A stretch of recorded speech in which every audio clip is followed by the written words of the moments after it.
one would go to negative emissions has to be discussed first. If you want to limit warming to below 2 degrees, then you actually have to get atmospheric concentrations reduced back below around 400 parts per million CO2 equivalent. We're already at about 380, actually, if you take into account the long-term greenhouse gases, netting out the effective aerosol. So we're sure going to go through that limit before we go back to it. And the reason why you need to go to that level is, I guess you want to achieve a target like 2 degrees with more than a 50% confidence, which at the very best, actually 450 would give you, at very, very best, with very optimistic assumptions, only a 50% chance of that target. If you wanted a 70 to 80% chance or higher, which I presume is what policymakers would want, if they're going to take the effort, then you need to go down to quite deep levels of reductions. Because of the science that's developed in the last decade, then we find the carbon cycle feedbacks are much stronger than perhaps we had used in earlier assessments a decade or so ago. So typically what you're finding now in energy system models that look to get to these low levels or lower is that from the latter decades of the century, they're starting to take CO2 out of the air, which sounds like a fairly radical concept. The technology that's used actually is in the models, not yet in the real world of course, is something called biomass carbon capture and storage. So you first fire power stations or fuel systems of various kinds with biomass of various kinds, and then you extract either pre or post combustion the CO2 from that power plant and store it underground. And that's what the energy system models do. From the geophysical perspective, if you're actually going to do the kind of long-term target that I persuaded myself we needed, which is to get warming back below 1 degree above pre-industrial, 1 degree Celsius above pre-industrial as fast as we can, then you actually have to continue a negative set of emissions for quite a long time. In effect, you have to almost capture as much fossil CO2 as we put in the air since the beginning of the Industrial Revolution. It was a surprising finding. It explains perhaps why I disappeared for a few weeks to check this with my colleagues and discuss it, because normally in the EU context we do work for the European Commission and some of the member states. We look out to 2050, and we don't like to look over the 2050 time horizon. We knew the energy system models got negative emissions. It was a curiosity, but when asked the question I was for this chapter, we looked at it in more detail. And actually we then began to ask questions, well, how feasible is this? I know from my work with the IPCC, fourth assessment report in Working Group 3, there were 5 or 6 scenarios that we reviewed in my chapter where we actually did have these negative emissions. And since then, about 5 or 6 more scenarios have been published which show the technical feasibility of this. As a long-term environmentalist, of course, the idea of doing this is not very attractive, but from the physical point of view, it's actually quite needed. It has implications in particular for policy, not in the immediate short term, but certainly by the 2030s and 2040s.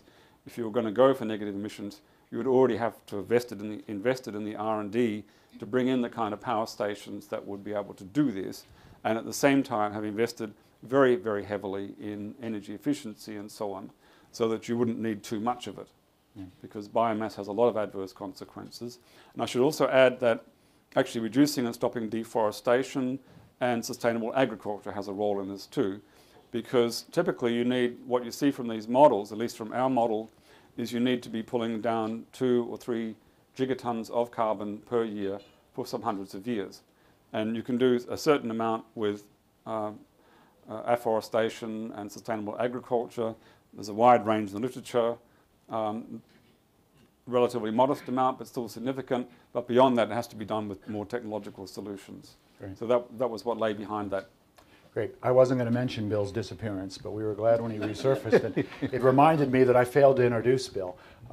Bill is a climate scientist with the Potsdam Institute for Climate Impact Research and was the lead author of the mitigation component of the 4th assessment report of the Intergovernmental Panel on Climate Change, and has worked for Greenpeace as well. So he has this broad perspective on the issue as both a scientist and someone who's worked for an environmental organization, which helped build his attractiveness to coming with us. We were certainly glad when he reappeared with chapter intact, and quite a good one in fact. So, but let me turn to Sara, who although she didn't use exactly this terminology, discussed in her chapter on land use in the food system the same concepts of negative emissions, and ask you about that in your context.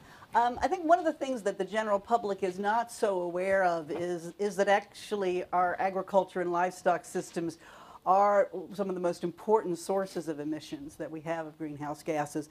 The estimates in the fourth assessment report were about 15% of emissions coming from the production processes of crop and livestock, and about another 15% that were coming from land clearing, deforestation, and other things, most of which was for agriculture and livestock production. So if we don't reduce those emissions, we're going to have trouble trying to meet any of the targets on climate change. And there's a lot of opportunities for doing that. Can we slow deforestation, et cetera? But what is both needed and also, I think, quite exciting, particularly, I think, in this period, this next couple of decades, while we work out these other technological solutions, there's actually a lot of technology that already exists, some of which has existed for a long time, some of which is new and still needs adaptation and still needs an awful lot of R&D.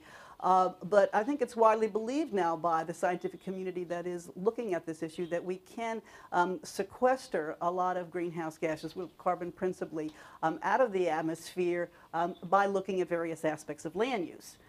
If we look at, for example, at soils, soil is actually the third largest pool of carbon in the world. It has been enormously depleted over the last many centuries, and there's a lot of opportunity to, for example, substitute for or at least supplement for nitrogen fertilization, which is a major source of emissions, and instead providing fertility to soils through green manures, through cover crops, through improving organic matter and storing organic matter in the soil. Part of that is by those kinds of supplements, but also by changing radically the approaches that we have for turning the soil over, which has been part of crop production for, basically since the agricultural revolution 10,000 years ago.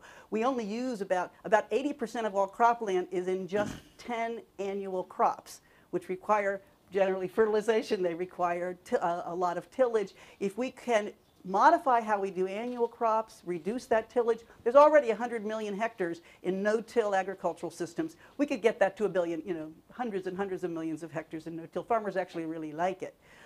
We also can use new ideas such as biochar, which is a way of burning biomass locally at low temperatures and then storing that in the soil. In some places it actually has a fertility effect on soils, but in general it stays there. It's a form of carbon that stays in the soil and has there are some groups that are estimating that if we could store biochar on, say, 10% of the world's cropland, that would actually offset all of the emissions from fuel production. That's still a bit speculative, but we're talking about that kind of order of magnitude of a capacity for sequestration. Dr. Pachauri mentioned the issue of meat.